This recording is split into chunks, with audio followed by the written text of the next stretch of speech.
Welcome to the Dr. Laurie Marbas podcast, where she interviews experts in health and science, sharing their expertise so you can live your healthiest life. This episode of the podcast is proudly sponsored by Fit Vegan Coaching, the world's leading whole food, plant-based body recomposition program for Gen X and baby boomers. Founded by Maxime, whose personal journey began after losing his ex-fiancée to breast cancer, Fit Vegan Coaching is on a mission to disease-proof the world through the transformative power of plant-based eating and fitness. This program is the Rolls-Royce of plant-based coaching, offering all-inclusive services, personalized plans, world-class accountability, lifelong support, and more. Say goodbye to the yo-yo dieting and embrace a lasting transformation that will rev up your metabolism even post-transformation.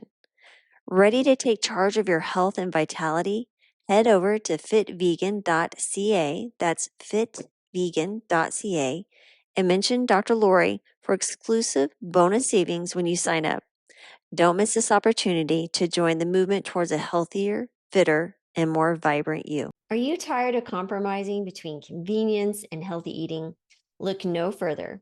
Introducing Whole Harvest, your ultimate solution for wholesome plant-based meals. Whole Harvest is redefining the way you eat. Their meals are not only delicious, but also 100% whole food plant-based without any compromise. Whole Harvest takes pride in their approach. There's no oils, no added sugars, and low sodium. Plus, they have SOS-free menu items available. I recommend Whole Harvest to my patients. They need convenient and compliant meals that can be delivered to their home. At Whole Harvest, you can reimagine your favorite dishes with a plant-based flair and enjoy menu items like the All-American Burger, Harvest Lasagna, and Soba Kimchi Bowl. Whole Harvest meals are chef-crafted and made with high-quality ingredients, delivered straight to your door. And guess what? They ship nationwide, so you can enjoy whole food, plant-based meals no matter where you are. And here's an exclusive offer just for our podcast listeners. Use the discount code PLANTS30 to receive $30 off your first order. Visit wholeharvest.com and place your order today. Again, that's wholeharvest.com. Your journey to delicious whole food plant-based eating starts here. This episode of the podcast is proudly sponsored by The Healing Kitchen, your path to vibrant health. Immerse yourself in the transformative program, guided by the combined expertise of myself, Dr. Laurie Marbas, and Chef Brittany Giroudi, who has lost 70 pounds on a whole food plant-based diet. Here's what's in store for you. Virtual weekly sessions. Engage in an immersive 60-minute virtual session every single week, where you'll delve into the world of wholesome plant-based goodness right from your own kitchen. Cooking with Brittany the first half hour. Unleash your inner chef as you're captivated by Chef Brittany Giroudi's culinary mastery that will delight your taste buds and nourish your body. Medical Q&A with Dr. Laurie the last half hour. Prioritize your well-being during the second half hour. I will personally address your medical inquiries, providing evidence-based insights and personalized advice, empowering you to make informed choices for your health. So join us on the Healing Kitchen to help you step into a healthier and most vibrant future. Welcome to the podcast. I'm Dr. Laurie Marbas, and today I am very honored to have Dr. Stephen Hayes, who is the author of A Liberated Mind and many other books. But as many of you know, I've been speaking a lot about ACT therapy and just the mindset and the mindfulness and how we engage with moving forward and changing our behaviors and understanding it. But I have the expert here in the virtual room. So thank you, Dr. Hayes, for joining us today. Well, thanks for the opportunity. I'm really looking forward to our conversation. Well, I will tell you, I was really moved by your personal story within the book of A Liberated Mind. And by the way, guys, it's there in the background, but it's here as well. And I think for me, I love the storytelling element. And I think obviously we all engage with stories, and that pulls us in and makes us listen and understand. Would you mind just sharing a little bit of how you discovered or found your pathway moving into that direction? Yeah, we're talking 40 years ago. I've been on this journey for a long, long time, but I had the good fortune, didn't think of it as good fortune at the time, of developing a panic disorder as a young assistant professor. which became a thread to really unraveling, and it's still useful in finding new things as to just my own history and how it landed. But um, the the way I dealt with my first panic attack, which happened in a meeting in a psychology department, watching full professors fight, as they say, in a way that only wild animals and full professors are capable of, which really pushed my buttons that I didn't even understand why so profoundly until I had unraveled a little bit of my own childhood history and listening to my parents fight in the other room and things of that kind. But it challenged me, because when I brought the evidence-based things that I knew out of a kind of early CBT person with exposure and cognitive therapy kinds of ideas, it just didn't have much traction. But what did, after a 3-year spin down and into the hell of panic disorder, is finally hitting bottom and turning in a direction that may really links more to a whole generational thing that I went through. As you're looking at an ex-hippie, my hair was long there at the time. But when I turned towards some of the kinds of things that people were exploring with, Eastern traditions, mindfulness traditions, but not just that, some of the deeper clinical traditions that are more emotionally focused, Gestalt therapy, and some of the body work and so forth that was popular in the 60s and 70s. That did give me traction. And it kind of happened at a pivotal moment where basically I realized there's no way out, but there is a way in. And if you spin around and, metaphorically leap into the mouth of the dinosaur that's chasing you, you wake up. Uh, I'm saying it that way because that was a childhood dream that I often had. And I did figure out, even as a young child, if you ran towards the dinosaurs and jumped in their mouth, you'd wake up. And that kind of momentary lucid dream as a child, I think, is actually might have even been a seed as to making that move as an adult. And that had been such a burden for so many years, really, 3 years, but looking like it was going to take away my career. I couldn't even give a lecture in front of 10 undergraduates. I'd have to show them films. And even that was hard because my hands would shake so bad. Wow. But I just, this is fascinating. And I've spent 40 years trying to dig down to what the processes are in the mind that can walk otherwise successful people, et cetera, into a place where they almost can't function, and finding the smallest set of processes after 40 years of work that do the most good in the most areas for the most people. And I think I can actually prove that now, but I can, if it sounds prideful, give me a chance to prove it, that because what I didn't do is run right out and say, hey, I've got a new solution to anxiety. That was 20 years later, I published the first textbook on that. But after that 20 years of development was about what are the things that people do, the processes, the steps they take. Like the word process is like a procession. It's like a parade. There's things that you do that lead you down a pathway that put you in a place where it can be really hard to manage mental health areas, but not just that, behavioral health areas, diet, sleep, exercise, the psychological challenges, physical disease, or social wellness, prosperity, running a business, or having relationships at work, or succeeding at sport, or whatever it is that you're trying to do. Turns out not so complicated. And it isn't just me.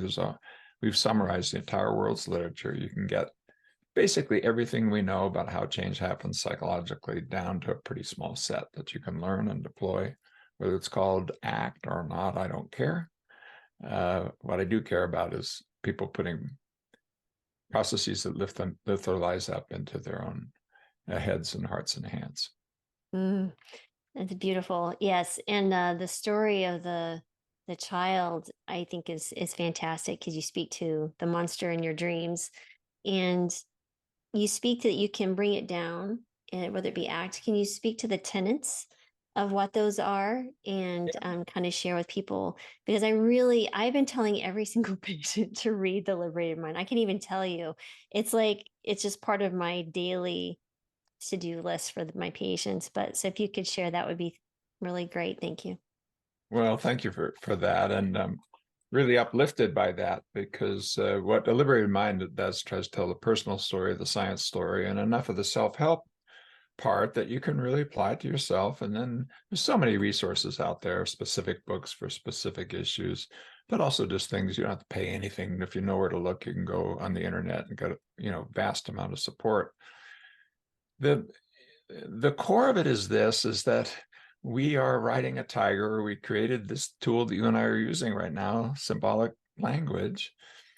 You know, early on, the hominids probably did it, but not, we know the chimps don't, because the language trained chimps don't do what your baby does, that lead you into being able to speak and with meaning and listen with understanding. And it's taking advantage of brain structures and our basic underlying behavioral psychology in ways that are almost parasitic. That you can have learning functions that are 500 million years old, such as being able to learn by consequences, that are interfered with actively by the blah blah blah blah blah that we're saying from morning to night. And you can see it even in what happens and how the brain filters out information that doesn't fit your narratives, doesn't fit your sense of self. So we're kind of fighting or dealing with a clash between a wonderful thing that gives us the science and technology that we have, the ability for me to talk to you thousands of miles away in real time, and it's amazing. And we can have everything that non-human animals want to be happy and be absolutely miserable. Mm. And that kind of paradox is what this is about. And basically what the processes are that will dismantle this clash and manage this clash is learning to be more emotionally open and flexible, be more cognitively open and flexible, to come into the present moment and not disappear into the ruminated past or the worrisome future. Rumination and worry can be fine in some circumstances. You do want to rehearse your history and think about the future, but you need to be able to come to the center and do that consciously from that deeper, almost more spiritual part of you that is able to notice with equanimity what's happening in your life and connect you in consciousness with others. So you need to be more open, the first part. You need to be aware, the second part. And we've done all that. You can say you're being more mindful if the M word doesn't frighten you. Or you could just say you're more situationally aware. You're just more here. Mm-hmm. When you've done all that, then you can turn towards what brings meaning and purpose into your life. What are your deepest yearnings? What do you really want to be about? What do you want to stand for? What are your values? And then organize your behavior around that. And then all you need, if you can just do those 6 things and remember to put them into social relationships, your business, family, community, so the social level, and take care of your body, biophysiological level. If you do that, that's 98% of everything we know about how change happens. And there's 100 different ways of saying it, and there's all these different terms, and that's fine. I don't need to have everybody act talk. Mm-hmm. But I do want people to know that learning how to be more open, aware, and actively engaged in life with these features of emotionally and cognitively open, or in the now consciously, or values and commitment to them, plus scaling it to your relationships and community and taking care of your body. That's not such a big set. You can learn that and look around, and you'll see over and over again the things that you are uplifted by and the people you're lifted up by, the heroes that you have, the people who've been kind to you, all models and show and focus on these very processes. So let's stop fighting about, how to talk about it, or, which technique is best, or all of that. Come together in kind of a social agora with all these different things, whether it's artists or monks or scientists or just people who know how to be best friends and learn from each other in a way that helps create modern minds for the modern world, because we're ripping and tearing with our young people at the fabric of what you need to be able to be here, when that computer in the pocket can expose you to pain and horror going around the world 24/7, Mm-hmm. constant flow of judgment and comparison, to others, whether it's on your Instagram, page, or your TikTok flow or whatever, those are hard to manage. And you're seeing more pain, hearing more judgment, and being exposed to more comparison as a young person now than, even, your grandfather who went to war. I mean, uh, it's hard to be human nowadays. So you need to have a guide to what to learn, what to focus on. And that's what I've tried to do with the Liberated Mind and my work. But hopefully not in a grabby way, hope in a way that empowers your ability to see, hey, that's why I like meditation, or that's why I find it important to share my emotions with others, or all the 101 things that we learn by trial and error about how to live a successful life. Mm, no, that's beautiful. I will tell you, I have three grown children and they're in their mid to late 20s now. And I kind of lucked out because that social media piece was just moving into their lives and they haven't engaged with it as much as I've seen other young people. And it can be very constructive or destructive, like you're kind of mentioning, like we're meeting people I would have never met, like yourself, for example, versus you're they do compare themselves, but it's also the adults. So most of my patients are women. And, I would love to hear how you would take someone, because this is, I think, many, many people who are dealing with chronic disease. Number one, I think we've forgotten what it's like to feel well. We're burdened with prescriptions and fatigue and stress, and we walk away from understanding that there is a better path and a better way of living, but they find it so hard to engage in those habits and that they just feel stuck in a rut. But it's what's interesting is I will hear stories of people, they do compare themselves to others. So they instantly feel like a failure and unable to pull themselves out of the mire. Even if I speak as myself, positive to them is like, there's nothing I can do. How do you help someone who really feels like they're really stuck and just can't maneuver, or they keep falling back into these old habits?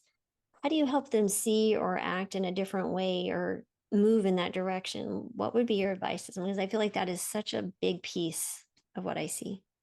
Well, ironically, almost everybody who feels stuck, if you repeatedly ask them what's going on over the last 3 hours, the last 3 hours, the last 3 hours, over and over and over again, don't feel as stuck. There's Hmm. small things that are happening. And we kind of know that because I can ask people about the times when things have been better. Or if you cut around the analytic judgmental mind with things like, well, show me with your body, you at your best when dealing with this. And universally, if we're going to play that game like you did, play the game of statues as a kid, and you'd freeze to try to show something, or what our artists and sculptors do, you've got a body, you can show something with it. People's head at their best, their head comes up, their eyes open up, their arms and hands go out, and they show a posture that's more open, aware, and actively engaged.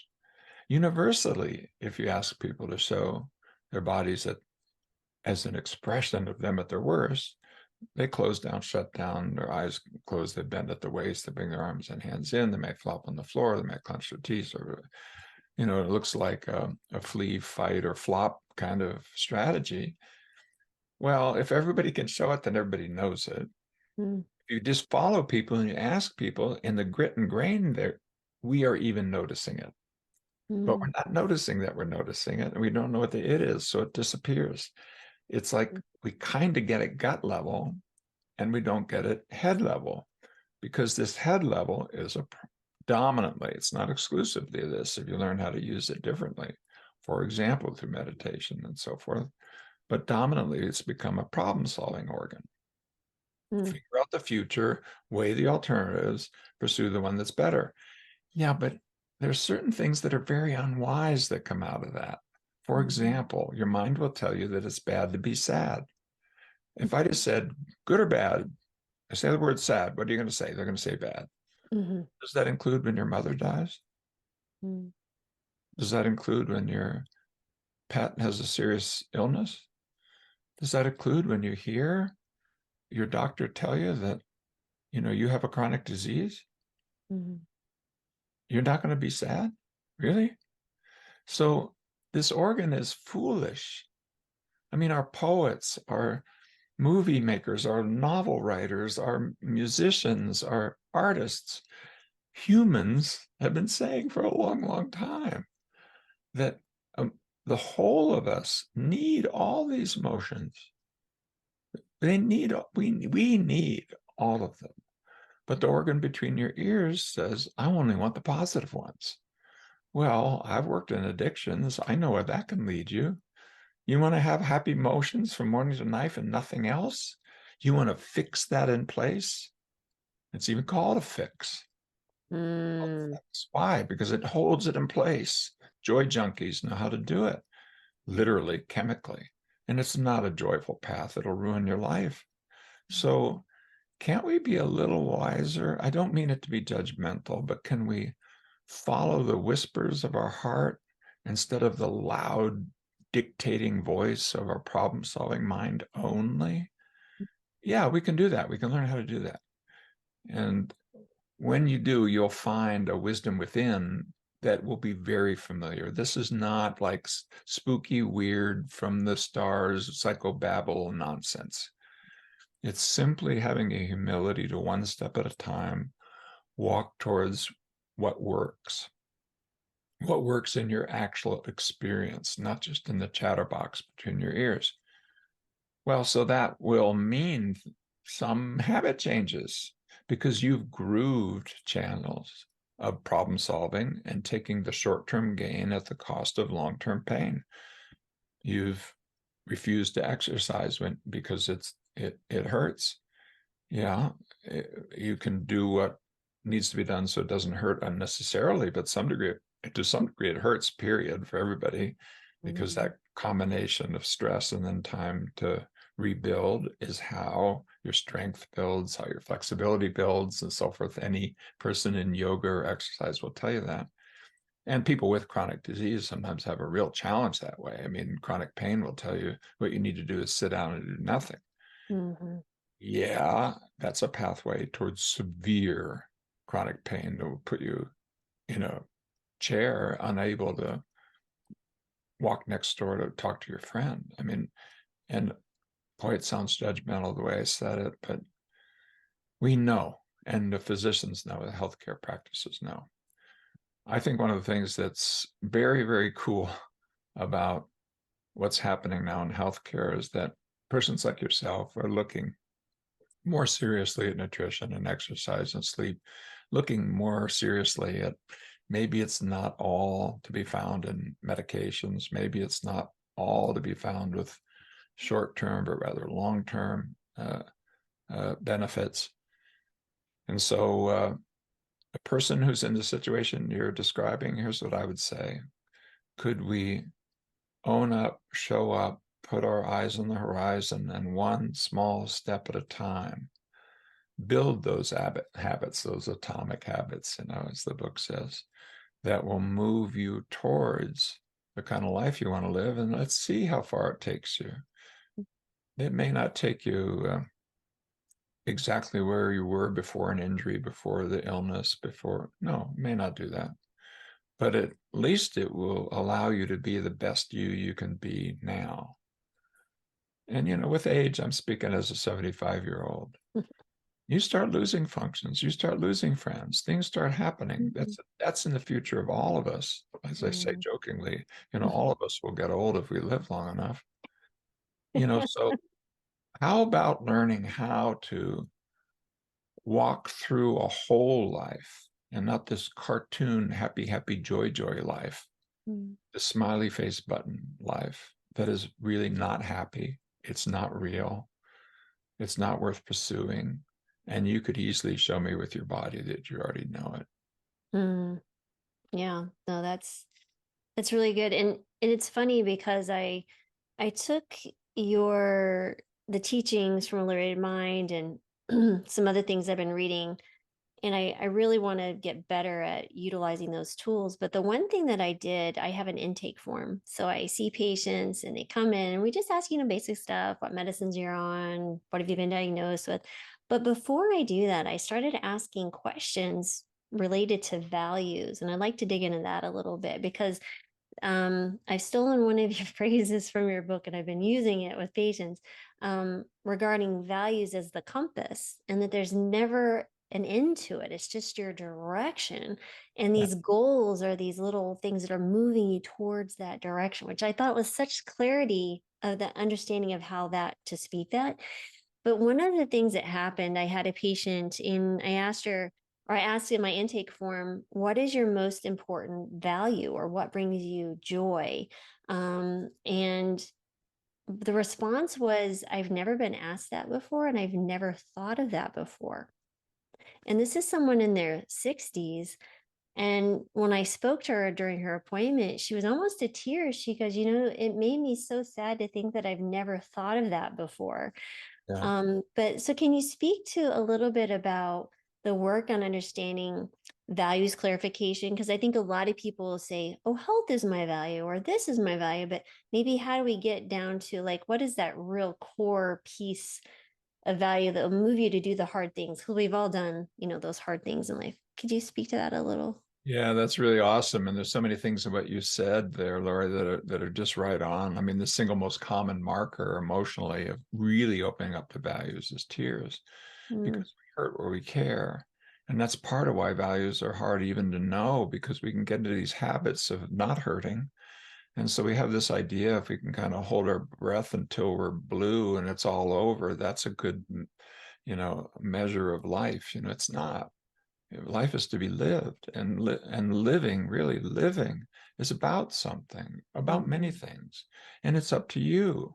It can be informed by your community, your religious traditions, and so forth, but you have to choose it, and it comes out of this deepest, almost most hidden part. I've had people say that, like, I've never been asked that, and then they'll say things like, and that's the most intimate thing I've ever been asked. That's the most central thing I've ever been asked. And there's that kind of gut check moment of, really, what am I up to? What journey am I on? What mm, direction do I want to be? If it was really up to me, and it is, mhm, where would I be headed? Not as, what do I achieve? What is the award? What is the prize? How big is the bank account? What kind of car do I drive? Oh, please. On your deathbed, you're not going to be saying, oh, I'm so proud I owned a Buick. It's just not going to happen.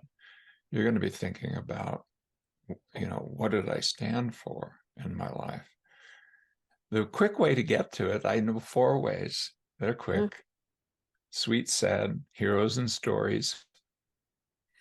If you pick a really, really sweet moment in any area that really just kind of gut level lifted you up, and with that sense of vitality and connection, slow it down, look with care, unpack it, and you're going to find something that you yearn to have as a quality of what you actually do. Values are not things you achieve, there's things you head towards, and they're intrinsic to behavior. They're intrinsic. By behavior, I mean broadly everything we do. Sad, take a place where things really stabbed you through the heart. Boy, that was so painful. You were betrayed in love, you were lied to, whatever the thing is. Flip it over, and you'll find on the back side of that sheet of paper with all the pain on one side, there's something that you're yearning for. If you were betrayed and it stabbed you through the heart, you're yearning for loyalty and intimacy, for trust, for attachment. Well, that's not bad. Yeah, it carries sad with it. It does carries pain with it. But that vulnerability, that openness to being wounded, comes with the embrace of, this is of importance to me. And without that embrace, how the heck are you ever going to know even what direction to go in? Maybe I mhm, should just have superficial relationships. Maybe I should just, you know, be having sex with everybody without even thinking about it, or whatever the thing is. Yeah, but if that's not really what you yearn for, that's not going to lift you up. But those kind of compromises of, maybe I'll just satisfy myself to something that isn't really what I want, is kind of like, the way I say it usually is, a person who's thirsty who drops a glass of cold water and then decides from now on there's no liquids for me, because it's so sweet and sad. One that I love because it's so easy is heroes. Mhm. Just tell me who your heroes are. I Mm, mean, people you really look up to, not superficially, but really deeply. There's something that really resonates with you about their life. mm, Maybe how even they interacted with you if you knew them personally. Slow it down, look at that, and I bet you they're manifesting something that you would like to put into your own life's moments. Those are values. And the final one is stories. If it was really up to you what kind of story you're writing, what kind of story would you want to write where you don't get to decide the exact chapters or what the elements are? You may get a diagnosis in the next week of a serious illness. All of us are vulnerable to that. mhm. You may have an injury that happens through the behavior of somebody else on the road or whatever. You don't get to decide the elements, but you do get to decide the theme. Hmm. You want to write a hero's journey? Well, think of all our great stories. Think of what our artists are telling us. They are not like, oh, yeah, and then everything worked great for that person from beginning to the end. Nobody wants to read that story. They would be so boring. You read the Right. story about who me, I'm not up for this. Oh my God. Oh, it's too much. And their fears, their self-judgment, their doubts, and then they find some strength within, often with help of spiritual leaders or others. Gandalf shows up, or Mhm. you know the R2D2 and tells you what the message was and what you're going to need to do.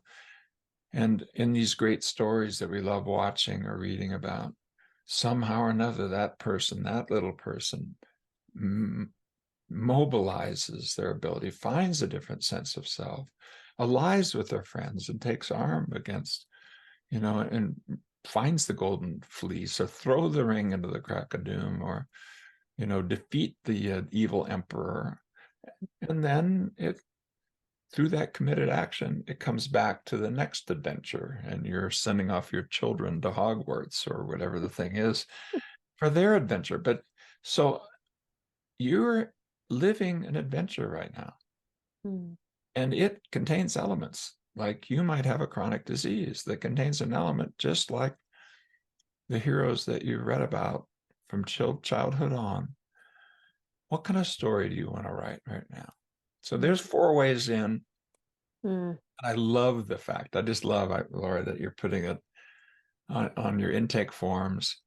I'm mhm, busy developing apps and things like that that put that in those kinds of questions into the intake forms of healthcare professionals, mhm, and working on how to provide the nudges and bumps to move forward in some small way in these mm, processes that liberate and uplift people. And I think if we do that as a human community and find ways of doing that that are multi-channeled, it's not always going to be, for example, in church as it used to be. It's just right, not. In the modern world, none of the above is the fastest growing religious group. right. It's not going to be just in any one way. We're going Mhm, to have all hands on deck as to how do we uplift ourselves, our children, our culture, and create a kinder, softer, more values-based world to face these big challenges that we have. mm. Yeah, no, I agree. And I love that you're working with healthcare workers and providers. So I think the pandemic really gave us time to sit and reflect on how quickly our healthcare providers could be burnt out, but it just honestly, it just aggravated a broken system already. And I was fortunate that I had started a telemedicine company and sold it last summer. So I was already kind of stepped out of the rat race, so to speak. But I was in the military and I saw a lot of interesting things. I've been in a variety of different healthcare settings. But I do know the one thing that I hear often from my fellow colleagues, physicians, nurses, PT, it doesn't matter. The reason they love lifestyle medicine so much is that they're going back to the core elements of health and seeing people make dramatic changes in their life and really relieve themselves mostly of chronic disease, many times reversal, but at least improvement, like you said, kind of getting them to the best health they can be at this particular moment. but what we find though is it's an antidote to burnout. And I think it's getting back to their value as why we went into medicine, because you don't just walk into the idea of becoming a doctor without understanding there's a decade of sacrifice or more of your life doing really uncomfortable and hard, difficult things. And you lose your value when you're stuck in this treadmill, right? This rat race of providing more prescriptions. We're getting sicker patients. My daughter's in her third year of residency in family medicine in Boston, and she's already complaining about. And I'm like, you're not even out in the real world yet. It's not even going to get any better. And it makes me so sad to see such a bright mind and others like her. High suicide rate is amongst physicians. So given that we're in this situation that we're at, how would you prescribe for doctors, especially primary care doctors, because we get the brunt of the grunt work? Yes, we do.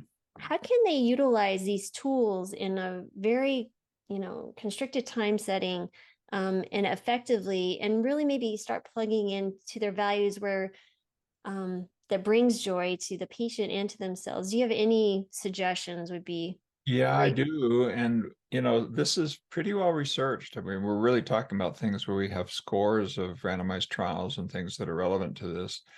Burnout is directly related to these processes we're talking about, these psychological flexibility processes.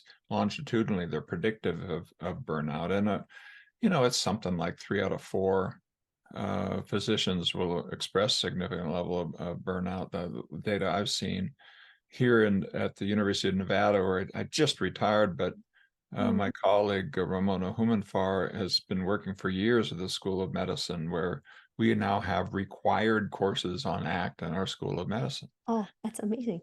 and we do it in part for patient care, but first and foremost, and it starts with self-care. And so Mm, my advice would be, look, if you're giving your patients advice that doesn't work for you, of course, you know, I don't mean this in some idiosyncratic way, like you have, but when you're talking about things like how to be a whole person facing these challenges, if it doesn't resonate with you, then it is really hard for you to suggest it to others with honesty and with the vigor it needs to be able to put it into people's lives. So it's not selfish to start with yourself.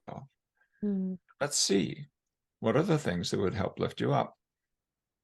And some of that is situational. Some of that may require, a psychologically flexible person put in a psychologically inflexible environment, mm, able to achieve the work outcomes and the systematic kind of outcomes. So when you're in a world that isn't organized around that, that can be hard. But we have a lot to say about that. How do we organize our health teams, for example? And the physician is also often looked to as being the primary determinant there if you're in a multidisciplinary setting. mhm, Let's bring wisdom to that. Um, when we've done that, kind of surprising things happen. I mean, people have things like bring your children to work day, or they have mm, a moment of silence before every group meeting, or they learn how to use some of these flexibility concepts in their discussions about what they're doing, or they take the time to have a warm handoff when you're moving to the next provider or for the next shift, or that enables better communication that lands better and results in better patient care. All these kinds of things can be built in kind of one step at a time. So um, I would start with, if people are listening and they're health providers themselves and they're really stressed out and so forth, you could absolutely do worse than checking out a liberated mind. If you don't want to do that, um, the single most commonly downloaded document in the entire World Health Organization website is an ACT self-help book called Doing What Matters in Times of Stress.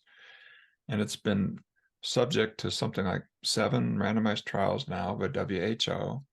And we know why it works.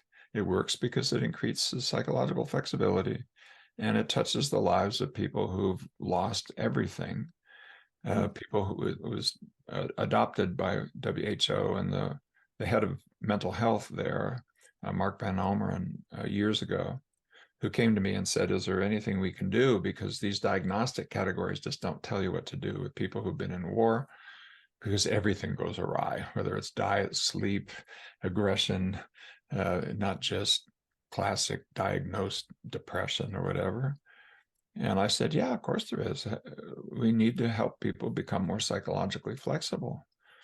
And that's possible. And so with people who've lost everything and are sitting in dirt and, barely made it out with their lives, and maybe even saw their children die on the way, South Sudanese refugees in Uganda and things like that, Syrian refugees in Turkey.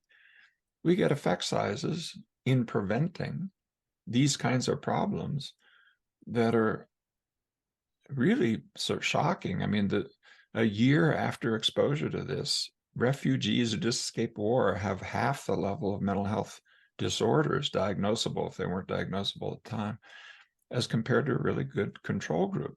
Wow. So I can give you the link, and there's an easy bit.ly link.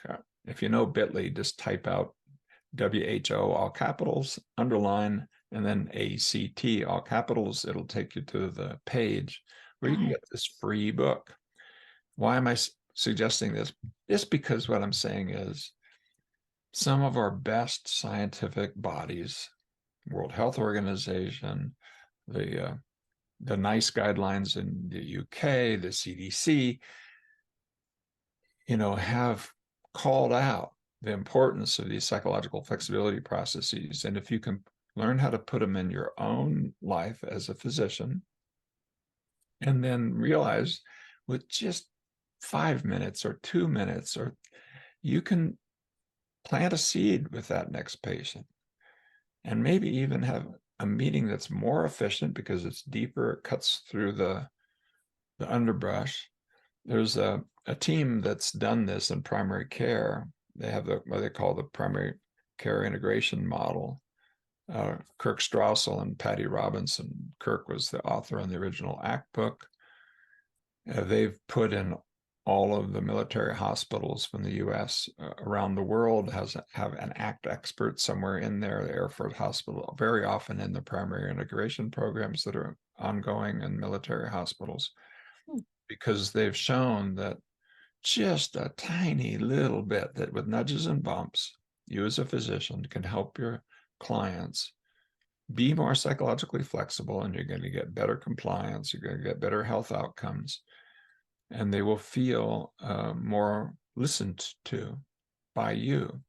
So it doesn't mean you have to become a psychotherapist and spend 50 minutes, doing therapy. That's not the point. It's that, for example, person comes in really with distress over sadness, and of course you could quick diagnose of depression and throw an antidepressant at it. Yeah, 1 out of 4 women are on antidepressants in the US of A last year, which is preposterous.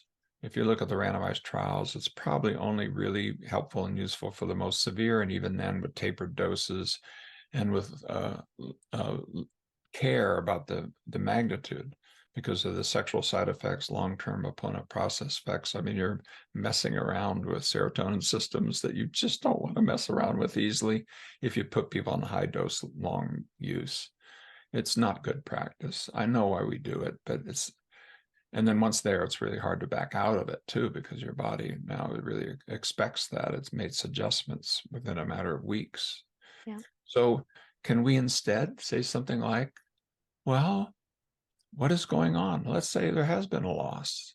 Can you normalize that? Can you say, actually, sadness at that level is really hard, but there are some things that you may be able to do that will help you open up and walk into that, and maybe even learn from that.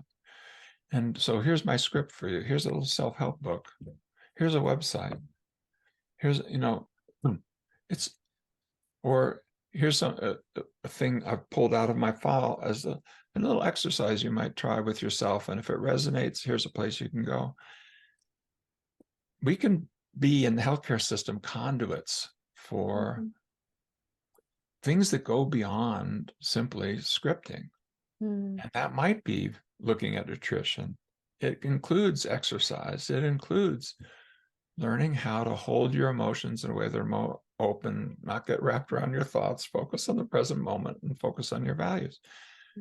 It's not so hard. So uh, tiny little nudges and bumps like that, when your clients look up to you and give you great credibility, could be hugely helpful to the people that you serve. And the other cool thing about that is if you've done the work yourself, hugely ameliorative to any sense of burnout. You know that you're doing something that matters because you know it personally from the inside out. Mm-hmm. No, that's exactly right. I definitely think physicians are in a unique place in society to be kind of conduits of this. Um, well, it brings me, I'll go back to, there was a study, forgot his name, it's left me at the moment, where obesity is actually kind of contagious in the sense that you look at the trials in people you're most likely around, even 2 or 3 removed, like my husband's boss could have some impact on my weight. But you looked at those people who are influencers, and physicians are really unique because we see people in their most vulnerable state. There's already an automated trust component. And we have, on general, I'd say, in my past, my panel's been 1,500 to 2,000 people. And if you're in a smaller community, there's families, and, the repercussions can be quite significant. So I think focusing on, well, plus they're dear to my heart, but physicians in particular are, it's so critical to help them understand they're valued, because we have been almost devalued and kind of pushed aside as if we're just another cog in a wheel. And we're not very good at standing up for ourselves. We've done a very poor job of that. Personally, I believe so. But no, I think that's lovely. And I can't wait to dive into I will put a link to this as well, to the paper or the book that you're describing. Um, that's phenomenal. And I know I want to be respectful of your time. Could you just give we spoke quite a bit to the psychology, and the flexibility component, the psychological flexibility. Could you just give a little description of what that means from being maybe less flexible to being in a more flexible state? Like, what does that look like? Is there a Yeah, continuum? Is there a flip switch? Like, what does that look like? it is a continuum, although it's kind of a flip switch in this way because it's an integrated system Okay. and they tend to hang out together. So there's 6 processes I mentioned, and I mentioned it in 3 pillars: being more open, aware, and actively engaged. But really, statistically, when you look, they come together as a kind of a core of 6 things, but then socially extended and extended also to your body.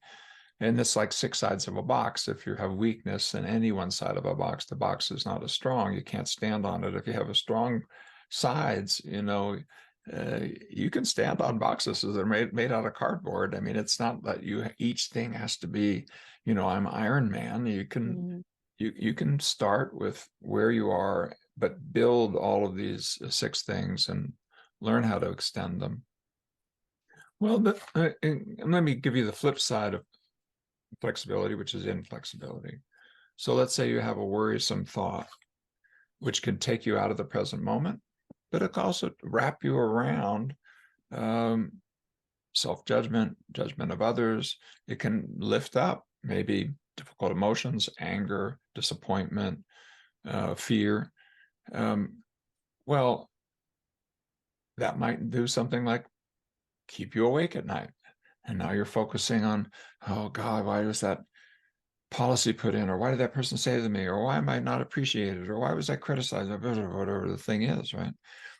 Those are all inflexibility processes of cognitive entanglement, of being, and you can see why it's actually 6 that are 3 that are 1, because they're all interrelated. That cognitive entanglement of being pulled down into it has now an attentional focus. It takes you out of the present moment. You can almost be mindless. It's like that state you go into when you're driving and it's now miles later and, oh, where did I go? You can do that for days and weeks and months, as you disappear into rumination or worry. But it's also raising emotions that you're not sure what to do with. And sometimes your mind will tell you just push the bad ones out. Mm. And not pushing the bad ones out, you mean you have to constantly look to see if they're gone yet. And that's not a wise thing. It's not wise with pain. It's not wise with tinnitus, which I have. It's not wise with lots of things. You want to learn the attentional flexibility to respectfully decline your mind's invitation to attend to it because it's just not useful. All of those things put on hold. What do I really care about? And so your values become unclear. People like that client, nobody's ever asked me that. I bet you there was a long pause, even with the tears, to even put words to it. Yeah. But we Absolutely. know being able to connect with and put words to your values is important. So when you chronically do this, you become ignorant about your own yearnings. Mm. And that's not a good thing because it's like trying to navigate a field without a compass that's complex. You use that metaphor of a compass at the beginning. I really like it. When you have a compass, no matter how far you go west, there's more west to go. It's not like you ever get there. You just head in that direction, head in that direction. And you do it how one step at a time, and then building habits that allow you to navigate some of these challenges. Sometimes you have to change direction. You have to walk through that divorce. You have to deal with that job loss or quitting your job and adopting another one, facing financial stress. So the inflexibility processes are cognitive rigidity, entanglement, disappearing into your thoughts, causing attentional inflexibility, emotional inflexibility and rigidity, not being able to deepen, be aware of, give voice to your emotions, and doing it inside a tiny range. Oh, we don't do anger in my family. Okay, Mm. great. What are you going to do? And I understand that. And my dad was an exploder and my mom was a suppressor. So I got on both sides. And anger is really hard for me. It's really scary. And sometimes I do explode, not very much anymore, thankfully. But okay, that doesn't mean that you get to like just put anger aside. Anger is a useful emotion. It's there for a reason. Right. Every emotion is there for a reason. Well, how are you going to be able to even contact it when sadness because your parent died or your brother died, as mine did just 8 months ago, a Sorry. 4-hour illness? Mm. Yeah, but how you want to access that? I've noticed after my brother dying, a physician, by the way, and founding dean of our school of public health, a wonderful guy, wonderful man, amazing, ran a half Ironman at age 70 Wow. and rode through the mountains and fields of Italy just 2 months before his death with massively metastasized cancer he didn't know that he had. Wow.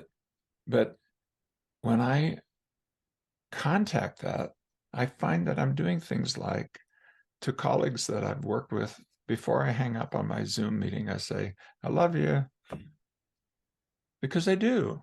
Mm-hmm. And I'm not saying that pridefully. I'm just saying, why didn't I say that?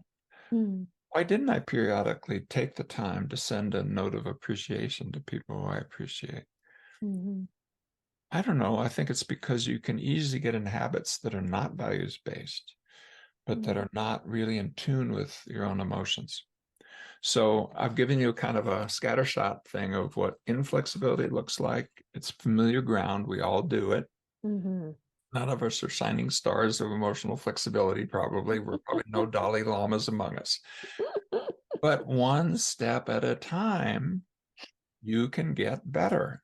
And here's the thing I've noticed as a mental health professional. People don't come in for treatment of mental health problems when things are getting better. Mm-hmm. Speed is not as important.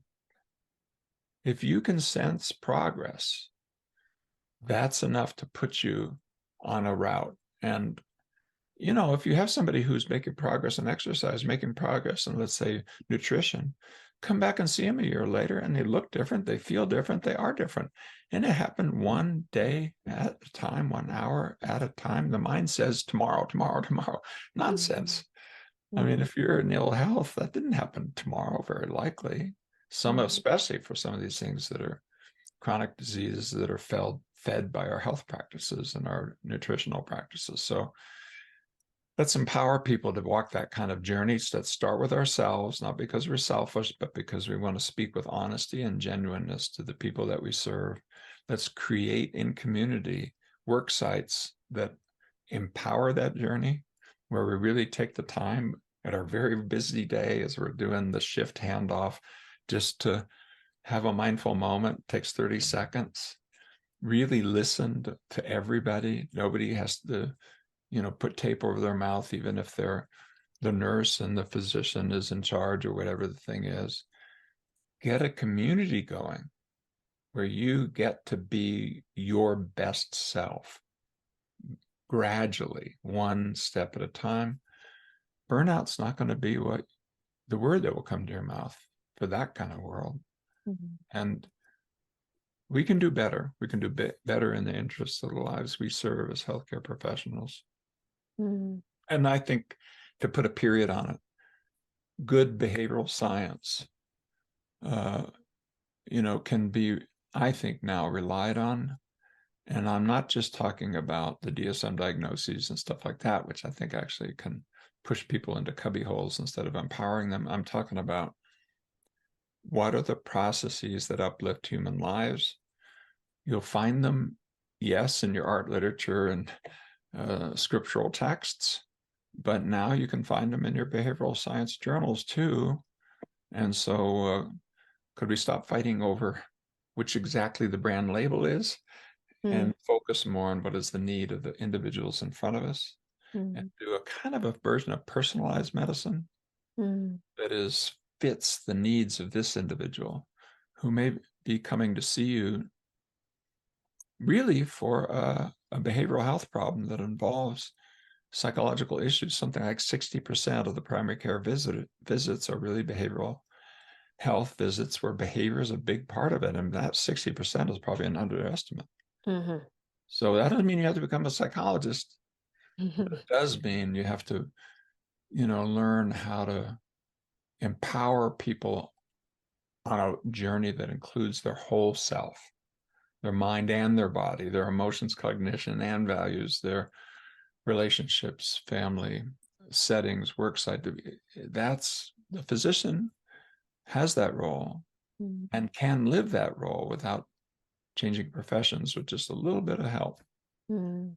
And I've given you some places you can go Mhm. and some people to read or talk with. You got to get Kirk Strassel and Patty Robinson on your. Yes. They're just wonderful uh, sort of ambassadors for behavioral health care to put into tiny kernels that you can put in Mhm. your primary care practice. And that knowledge is there and it needs to be utilized. Mm. I love that. It kind of goes back to one thing that everything you're describing is I tell patients, I really want to be a prescriber of hope. And so that is really what I found is that it's the helping them discover that there is values that will help them move in the right direction, but just allowing people saying, I give you permission to have hope to have a different outcome or a different thought or emotion. And it really changes and elevates the conversation that I have with them. And I've definitely seen them more engaged with, the habits and everything I need them to do. So, but again, thank you I so had much. anything on hope. Yes, sir. A good place to start with hope, though, is to also know when to give up on things. And so there's a Yes. kind of place of, I call it creative hopelessness, of looking Mm, at, okay, well, that's not working. So enough of that. right. And people often will come to you as a physician saying, if I do more of what I've been doing that has been hurting me, will that work? And the answer Mm, is no. And right. but we all want to be right in a way, and it's easy for our habits to start looking for justification even in your providers. And Right. instead we said, no, what does your experience tell you? Has that been Hmm. helpful? No, not really. What if we did Exactly. something really new? So the deeply hopeful message is not to get rid of this sense of, okay, that's not a good pathway. I think there's a Right. place for hopelessness because Right. you're never going to be able to turn into a happy, happy, joy, joy, smiley face button. That is not a positive vision of life. It's never worked for anybody. And Right. despite what the culture says to you in its worst to try to sell products and goods, usually, can we put that down? Mm-hmm. back to what you deeply know is so. And Mm-hmm. that hopeful message that you can be responsible for your own life in the original meaning of the word, you're able to respond. You Mm-hmm. can do this one step at a time Yeah. is a deeply hopeful message. That a new Right. direction is possible, new habits can be formed, a new life can open up. Yeah. And you're not going to do it by suppression and run away. You're going to do it by direction and one step at a time. Yeah, no, absolutely. Everything you said is wonderful. So I feel like I could just download your brain and everything in your experience and just kind of, you'll read books and you'll meet people and you just wish that you could take their experience and utilize the wisdom that you've already created. But one small piece of that would be to read your works and listen to other things that you've done. And so I want to say thank you again for taking the time of your day for being here. I'm sure it'll provide wonderful benefit to those who are listening. And I really appreciate you and everything that you've done for us humans out here. And again, thank you. I really appreciate you. Well, thanks for the opportunity. And if you want to follow my work, you can go to my website. It's just my name, stephenchayes.com, or follow any of the resources that we've talked about today. Yeah, absolutely. And we'll have all your links below. And again, thank you. And thanks everyone for listening. Please check out A Liberated Mind to start with. And I will have the the the resource from the WHO, WHO, and we'll try to get Dr. Russell and are they both doctors, Robinson and Dr. Russell? Yeah, Kirk Strassel and Patty, Strassel. and then they have great books out there on primary care integration that I really recommend if you're in that field.